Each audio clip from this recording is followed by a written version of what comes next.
আসসালামু আলাইকুম রহমতুল্লাহি ওবারাকাতুহু।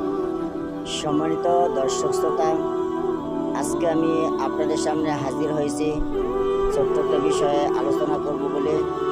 সে বিষয়টা হলো শিরিক আর বিদআত। শিরিক বিদআত সম্পর্কে গুরুত্বপূর্ণ সংক্ষিপ্ত আলোচনা করব ইনশাআল্লাহ। যে আমরা অনেকে জানি না যে শিরিক কি বা বিদাতি বাকি। তাহলে আমরা শুনি শুধু বিদাত করো না, বিদাত করো না, শিরিক করো না, শিরিক করো না। ভাই, শিরিক হলো আল্লাহ রাব্বুল আলামিনের শক্তি সমর্থন আছে, এরকম শক্তি সমর্থন কোনো মানুষের, কোনো জিনের, কোনো ভূতের বা ফেরেশতাদের এরকম পাওয়ার আছে বলে যদি কোনো মানুষের বিশ্বাস করে, তাহলে সেটা হচ্ছে শিরিক। আর বিপরীত দিকে বিদাত হলো রাসূল সাল্লাল্লাহু আলাইহি ওয়াসাল্লামের আনিত বিধান ছাড়া অন্য যে কোনো কাজকর্ম করবে সেটাই বিদাত বলে গণ্য হবে। যদি আপনি শিরিক করেন তাহলে শিরিকের পরিণতি কি? শিরিকের পরিণতি হলো জাহান্নাম। আল্লাহ রাব্বুল আলামিন বলেন যে লা তুশরিক বিল্লাহি ইন্নাশ শিরকা লাযুলমুন আযীম।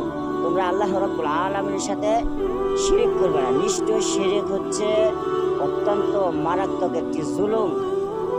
অপরদিকে যদি আমরা বিদাতের দিকে তাকাই, যদি কোনো মানুষ শিরিক করে তাহলে তার পেছনের সমস্ত আমল নষ্ট হয়ে যাবে। আর যদি আমরা বিদাত করি, বিদাত করলে আমাদের সামনের আমল নষ্ট হয়ে যাবে।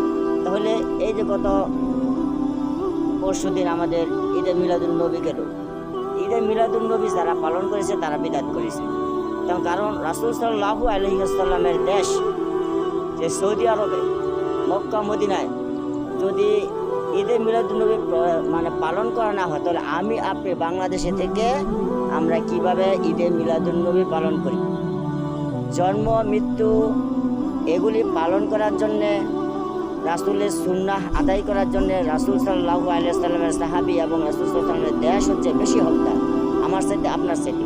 তাহলে দেখেন ওরাও এখানে পালন করে না, কিন্তু আমরা কত ধুমধামের সহিত এই ঈদে মিলাদুন্নবীটাকে পালন করে ফেলেছি। তাহলে যারা বিদাত করবে তাদের সামনের আমলসমূহ নষ্ট হয়ে যাবে, আর যারা শিরিক করবে তাদের পিছনের আমল নষ্ট হয়ে যাবে। তাহলে ভাই আসুন আমরা শিরিক এবং বিদাত থেকে বেঁচে থাকি। আল্লাহ রাব্বুল আলামিন আমাদেরকে সেই তৌফিক দান করুক। আমিন সুম্মা আমিন।